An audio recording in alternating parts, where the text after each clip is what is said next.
الحمدللہ وحدہ لا شریک لہ والصلاة والسلام علی من لا نبی بعدہ اما بعد فاعوذ باللہ من الشیطان الرجیم بسم اللہ الرحمن الرحیم یا ایہا الناس اتقوا ربکم الذی خلقکم من نفس واحدہ وخلق منها زوجہا اللہم صلی علی محمد وعلی آل محمد کما صلیت علی ابراہیم وعلی آل ابراہیم انک حمید مجید اللہم بارک علی محمد وعلی آل محمد کما بارکت علی ابراہیم وعلی آل ابراہیم انک حمید مجید۔ آج چونکہ معمول کے مطابق مغرب کی نماز کے بعد اصلاحی بیان اور ماہانہ مجلس ذکر تھی، جس میں آپ حضرات نے مفتی شبیر احمد صاحب دامت برکاتہم سے اور مولانا شبیر کلیار دامت برکاتہم سے مفصل آپ نے خطاب بھی سنا اور مجلس ذکر میں شرکت بھی کی۔ اللہ رب العزت قبول فرمائے اور اللہ رب العزت تسلسل کے ساتھ ہمیں اس کام کو جاری رکھنے کی توفیق عطا فرمائے۔ قصداً تاخیر ہم نے بھی نہیں کی، کوشش کی کہ تاخیر نہ ہو، جلدی پہنچیں، لیکن حضرت شیخ الحدیث مولانا محمد زکریا رحمۃ اللہ علیہ کے صاحبزادے حضرت مولانا طلحہ صاحب دامت برکاتہم، ان کے عذر کی وجہ سے ہمیں فیصل آباد کی بجائے لاہور جانا پڑا۔ عصر کی نماز سے پہلے پہنچے تو حضرت ظہر کے بعد کھانا تناول فرما کے قیلولہ فرما رہے تھے۔ عصر کی نماز کے بعد پھر جیسے معمول کے مطابق وہ دروشی اپنا ذکر اور ورد فرماتے رہے۔ مغرب کی نماز سے تھوڑی دیر قبل نکاح ہوا، اس کے بعد ہمیں پھر کلمہ چوک وہاں جانا پڑا جہاں گھر والے ٹھہرے تھے، تو مغرب کی نماز پڑھ کے ہم لاہور سے نکلے، تو اس وجہ سے تھوڑی سی تاخیر ہوئی۔ میں بتا رہا تھا کہ تاخیر کی وجہ حضرت مولانا طلحہ صاحب دامت برکاتہم کا آرام تھا، اور ہمارا حق بنتا ہے کہ چھوٹے اپنے بڑوں کی راحت کا خیال کریں۔ جب چھوٹے اپنے بڑوں کی راحت کا خیال نہ کریں تو بتائیں اپنے اکابر کی راحت کا خیال کون کرے گا؟ تاخیر کی وجہ تو یہ تھی۔ باقی میں آپ حضرات کی خدمت میں صرف ایک بات عرض کرتا ہوں، اللہ رب العزت ہم سب کو وہ سمجھنے کی توفیق عطا فرمائے۔ نکاح واحد جائز وہ عمل ہے کہ جو انسانی نسل کے جاری رہنے کا ذریعہ ہے۔ واحد جائز وہ سلسلہ ہے کہ جو انسانی نسل کے جائز تسلسل اور اس کے جواز کا ذریعہ ہے۔ اگر یہ نکاح کا سلسلہ نہ ہو تو انسانی نسل جائز طریقے سے نہیں چل سکتی۔ اللہ رب العزت نے جائز طریقے سے اس سلسلے کو جاری رکھنے کے لیے انسانیت کو نکاح کا عمل عطا فرمایا ہے۔ فرق صرف اتنا ہے کہ نکاح صرف ہماری ضرورت نہیں بلکہ ہمارے لیے عبادت ہے، اور کافر اور مسلمان نکاح دونوں کرتے ہیں، اور بغیر نکاح کے مرد عورت کا ملنا دونوں میں معیوب ہے۔ فرق کیا ہے؟ مسلمانوں کے ہاں نکاح کی حیثیت عبادت کی ہے، اور کفار کے ہاں نکاح کی حیثیت عیاشی کی ہے۔ کافر چونکہ نکاح کو عیاشی سمجھتا ہے، اس لیے وہ اسباب عیش و عشرت اختیار کرتا ہے۔ مسلمان کے ہاں چونکہ نکاح عبادت ہے، وہ اسباب عبادت اختیار کرتا ہے۔ ہمارا کفریہ معاشرے میں رہنے کی وجہ سے یا کافرانہ ماحول دیکھنے کی وجہ سے مزاج بھی مسلسل کافرانہ بنتا چلا جا رہا ہے۔ اگر کوئی بندہ ایک کی بجائے دوسرا نکاح کرے، ہمارے لوگ بڑی تعجب سے دیکھتے ہیں کہ کیا ضرورت پڑی تھی، چونکہ مزاج وہ کافرانہ ہے اس لیے تعجب ہوتا ہے۔ اگر نکاح کو عبادت سمجھتے تو پھر ایک نکاح کے بعد دوسرے نکاح پر خوشی ہوتی یا تعجب ہوتا؟ اب بتاؤ، جس طرح اوابین کے نفل یہ عبادت ہیں، تہجد کے نوافل عبادت ہیں، اشراق کے نوافل عبادت ہیں، فرائض اس کے علاوہ ہیں۔ اگر کوئی بندہ مغرب کی نماز کے بعد اوابین کے نوافل ادا کرے اور وہی بندہ تہجد کے نفل ادا کرے تو اس کو اچھی نگاہ سے دیکھتے ہیں یا عیب کی نگاہ سے؟ لوگ کہتے ہیں بہت نیک آدمی ہے، ماشاءاللہ اوابین بھی پڑھتا ہے، تہجد بھی پڑھتا ہے، لیکن جو نفل کو عبادت نہ سمجھے اسے تعجب ہوگا یہ اوابین کے بعد تہجد کیوں پڑھتا ہے۔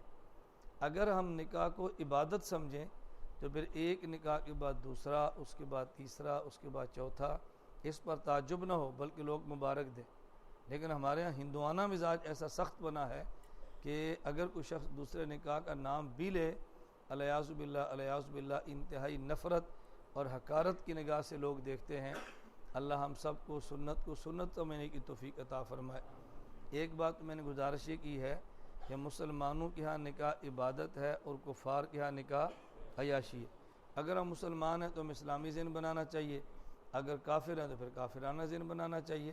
اللہ ہم سب کو اسلامی معاشرے کے مطابق رہنے کی توفیق عطا فرمائے۔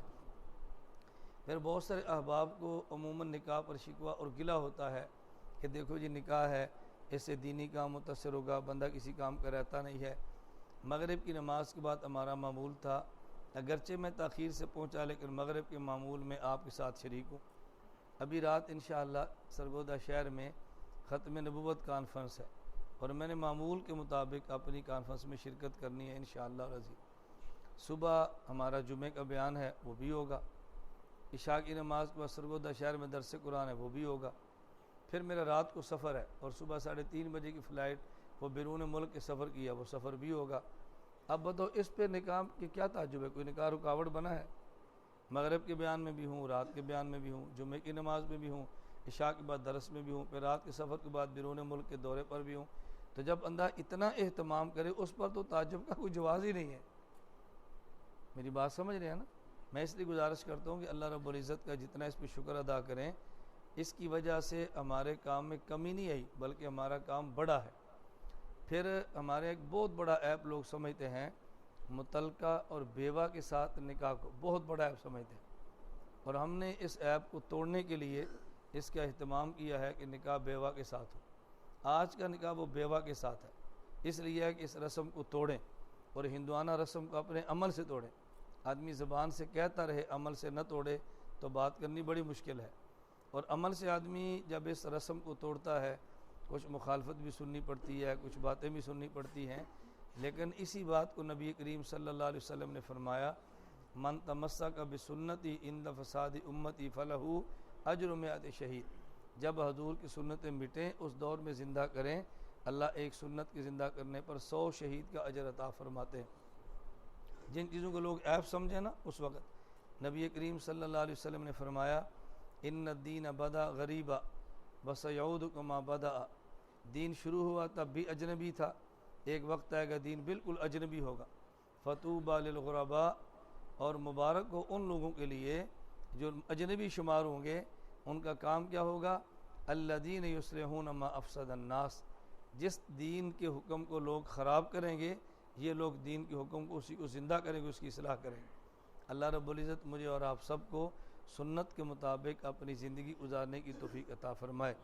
لیکن ایک یا دو نکاح وہ شخص کرے جس کے پاس اسباب بھی موجود ہوں، سنبھالنے کی ہمت بھی ہو، اللہ نے عقل اور شعور عطا فرمایا ہو کہ خانگی اس کے پروگرام اور نظام اس سے متاثر بھی نہ ہو۔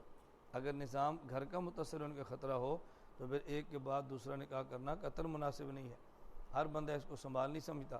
حکیم الامت حضرت مولانا اشرف علی تھانوی رحمۃ اللہ علیہ نے جب دوسرا نکاح فرمایا تو بہت سارے حضرات حضرت تھانوی سے عرض کیا، حضرت آپ نے لوگوں کے لیے ایک نیا دروازہ کھول دیا ہے۔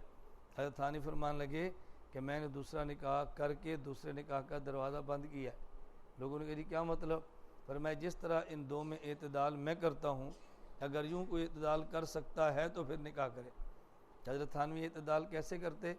ایک بندے نے حضرت تھانوی رحمۃ اللہ علیہ کو 2 تربوز دیے۔ اب اس کا ذہن یہ تھا کہ ایک تربوز ایک بیوی کو دیں گے، ایک تربوز دوسری بیوی کیا بھجوا دیں گے۔ حضرت تھانوی رحمۃ اللہ علیہ نے ان دونوں تربوزوں کے 2 ٹکڑے کیے، اور ٹکڑے کیے ان کو تکڑی پہ رکھا، تولا اور پھر بھجوایا۔ ایک بندے نے سوال کیا کہ حضرت اس کو جو آپ نے تربوز کے ٹکڑے کیے اور ہر تربوز کا آدھا حصہ آپ نے کاٹ کے دونوں کے یہاں تقسیم کیا، ایک تربوز ایک کو بھجوا دیتے، ایک تربوز ایک گھر میں بھجواتے۔ حضرت تھانوی رحمۃ اللہ علیہ فرمانے لگے یہ بات تو ٹھیک ہے، اتنا عدل اور مساوات تو ہوتا کہ میں نے ایک تربوز ایک کو دیا، دوسرا دوسرے کو دیا، لیکن اگر ایک تربوز میٹھا ہوتا اور ایک پھیکا ہوتا، اس میں عدل کیسے کرتا؟ اس لیے میں نے دونوں کو کاٹ کے دونوں کے گھر میں بھیجا ہے، اگر پھیکا ہے تو دونوں کو ملے، میٹھا ہے تو دونوں کو ملے۔ تھانوی فرما رہے میں نے یوں عدل کر کے میں نے دروازے بند کیے، کھولا نہیں ہے۔ ایک شخص تھانوی رحمۃ اللہ علیہ کو مذاقاً کہا، حضرت کی 2 بیویاں تھیں، مذاقاً کہا، اس نے کہا حضرت آپ تو جنت میں رہتے ہیں، 2 بیوی ہیں۔ حضرت تھانوی فرمانے لگے یہ وہ جنت ہے کہ کہ جہاں تک پہنچنے کے لیے پل صراط سے گزرنا پڑتا ہے۔ حضرت تھانوی تھے نا رحمۃ اللہ علیہ۔ اس لیے میں گزارش کرتا ہوں، ہمت ہے تو بہت اچھی بات ہے، ہمت نہیں ہے تو پھر انسان خیال کرے۔ نبی پاک صلی اللہ علیہ وسلم نے تو ایک نکاح کے لیے بھی ارشاد فرمایا، یا معاشر الشباب من استطاع منکم الباءۃ فلیتزوج، جو تم میں سے طاقت رکھتا ہو وہ جوان ضرور نکاح کرے۔ ومن لم یستطع فعلیہ بالصوم فإن لہ وجاء، فرمایا اور جو شخص طاقت نہیں رکھتا وہ روزہ نکاح رکھنے کی بجائے روزے رکھے، اپنی جنسی شہوت کو روزے سے توڑے، گناہ کے اندر مبتلا نہ ہو، اور اگر طاقت رکھتا ہے اسباب رکھتا ہے تو نکاح کرے۔ خیر میں نے لمبا بیان نہ کرنا مقصود تھا، نہ میں نے کیا ہے، میں نے اتنی بات سمجھائی ہے کہ نکاح مسلمانوں کے ہاں عبادت اور کفار کے ہاں عیاشی ہے۔ میں آخری بات کہہ کے بات ختم کرتا ہوں، رسول اکرم صلی اللہ علیہ وسلم نے کتنے نکاح فرمائے؟ 11۔ بھئی یک وقت 9 نکاح تھے، لیکن نبی پاک صلی اللہ علیہ وسلم نے 11 نکاح فرمائے۔ کوئی بندہ رسول اکرم صلی اللہ علیہ وسلم کی ذات کے بارے میں اس کو بری نگاہ سے نہیں دیکھتا، بلکہ ہم اس کے فوائد بیان کرتے ہیں، پہلے نکاح کا یہ فائدہ تھا، دوسرے کا یہ تھا، تیسرے کا یہ تھا، چوتھے کا یہ تھا، اور اگر فوائد ذہن میں آدمی رکھے تو پھر اس پر بھی کوئی اعتراض نہیں ہوتا، اور اگر فوائد ذہن میں رکھے تو پھر اعتراض تو بہت ہوتے ہیں۔ اس لیے اعتراضات کی پرواہ نہیں کرنی چاہیے۔ جو ہمارے عقیدت مند ہیں ان کو بڑی خوشی ہے، اور جو عقیدت مند نہیں ہے ان کو ویسے پریشانی ہے۔ اس لیے میں دعا کرتا ہوں کہ جن کو خوشی ہے اللہ ان کو مزید خوشی عطا فرمائے، اور جن کو پریشانی ہے اللہ ان کی پریشانی دور فرمائے۔ ہم کسی کے لیے بد دعا تو کرتے نہیں ہیں، اللہ ہم سب کو سنت کے مطابق پوری زندگی گزارنے کی توفیق عطا فرمائے۔ ہماری تو جماعت کا نام اتحاد اہل سنت والجماعت ہے، تو اہل سنت والجماعت کا کام ہی ہے ان سنتوں کو زندہ کریں جو مٹی ہیں، لوگوں کے لیے زندہ کرنی بڑی مشکل ہے، تو اللہ ہم سب کو قبول فرمائے۔ قبول پر مجھے ایک لطیفہ یاد آیا، پرسوں ہم یہاں بیٹھے تھے تو ایک ساتھی سے میں نے کہا بھی میرا نکاح ہے جمعرات کو، جمعے کو صبح 11 بجے ولیمہ ہوگا، تو مجھے کہتا جی اللہ قبول فرمائے۔ میں نے کہا قبول تو میں کروں گا، اللہ برکت فرمائے۔ میں نے کہا قبول تو میں نے کرنا ہے، بھائی یہ دعا کرو کہ اللہ اس میں برکت ڈال دے۔ بعض لوگ عقل تھوڑی ہوتی ہے، ہوتے بہت اچھے ہیں۔ ایک آدمی جماعت کا تھا، کسی کو دعوت دے رہا تھا، بھی آپ ماشاءاللہ 4 ماہ لگائے ہیں، سالانہ چلہ ہے، تمہارا نصاب پورا ہے تو تم اب سال کے لیے نکلو۔ اس آدمی نے عذر پیش کر دی، بھائی میں شادی شدہ ہوں، میری بیوی ہے، گھر کے حقوق کا بڑا مسئلہ ہے۔ اب یہ سادہ آدمی تھا مخلص، ترغیب دیتے کہتا ہے اللہ حقوق ادا کرے گا، تم نکلو۔ اس نے کہا بھائی یہ حقوق تو میں نے ہی ادا کرنے ہیں۔ تو بعض لوگ سادگی میں ایسی باتیں کہتے ہیں، مخلص ہوتے ہیں، اس لیے ان سادگی کی وجہ سے ایسی باتیں کہتے ہیں تو فوراً کفر کا فتویٰ نہ جڑ دیا کرو، اس کی منشا دیکھ لی بات اس نے کیوں کہی ہے۔ خیر اللہ میں بات سمجھنے کی توفیق عطا۔ جو ساتھی بیعت والے ہیں وہ آ جائیں، اس کے بعد پھر آپ نظم سن لیں۔ جو بیعت والے ساتھی ہیں وہ آ جائیں بھی۔ میں توبہ کرتا ہوں کفر سے، شرک سے، بدعت سے، چھوٹے اور بڑے گناہ سے۔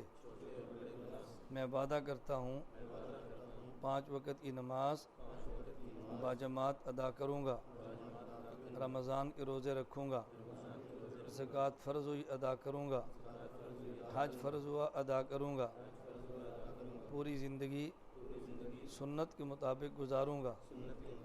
اگر مجھ سے گناہ ہوا تو توبہ کر کے اپنے اللہ کو راضی کرنے کی کوشش کروں گا۔ میں داخل ہوتا ہوں سلسلہ چشتیہ، قادریہ، نقشبندیہ، سہروردیہ میں۔ اے اللہ میری اس بیعت اور توبہ کو قبول فرما، قیامت کے دن چاروں سلسلوں کے اکابرین کے ساتھ حشر فرما۔ الحمدللہ رب العالمین، والصلاة والسلام علی رسولہ وعلی آلہ وصحابہ اجمعین۔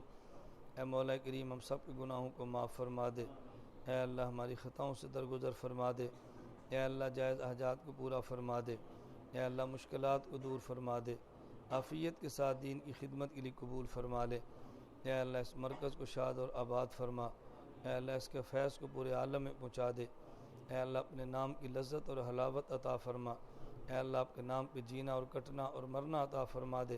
اللہ اپنے دین کے لیے ہمیں اپنی اولاد، اپنے رشتہ دار، احباب سب کچھ قربان کرنے کی توفیق عطا فرما۔ حضور اکرم صلی اللہ علیہ وسلم کی سنتوں سے اللہ میں عشق و محبت عطا فرما، اے اللہ ہمیں حضور کے دین کو محبوب بنا دے، اے اللہ دین پہ چلنا آسان بنا دے، اے اللہ دین کو ہمارا رواج بنا دے، اے مولا کریم، اے مولا کریم جو حضرات تشریف لائے ہیں تمام کا آنا قبول فرما لے، اے اللہ تمام کے دامن کو خوشیوں سے بھر دے، اے اللہ تمام کے دامن کو خوشیوں سے بھر دے، اے اللہ جن کی نکاح نہیں ان کو جوڑ کے رشتے عطا فرما دے، مولا کریم جن کے نکاح ہیں اولاد نہیں ان کو تو نیک اولاد عطا فرما دے، مولا کریم جن کی اولاد ہے ان کی اولاد کو نیک بنا، ان کی اولاد کو آنکھوں کی ٹھنڈک بنا، اے اللہ ہمیں حضور اکرم صلی اللہ علیہ وسلم کو خوش کرنے والی زندگی گزارنے کی توفیق عطا فرما، اے مولا کریم 24 گھنٹے دین پہ چلنا آسان فرما دے، اے اللہ جو دعائیں مانگی ہیں وہ بھی قبول فرما، جو نہیں مانگ سکے اپنے فضل و کرم سے تو قبول فرما، اجمعین برحمتک یا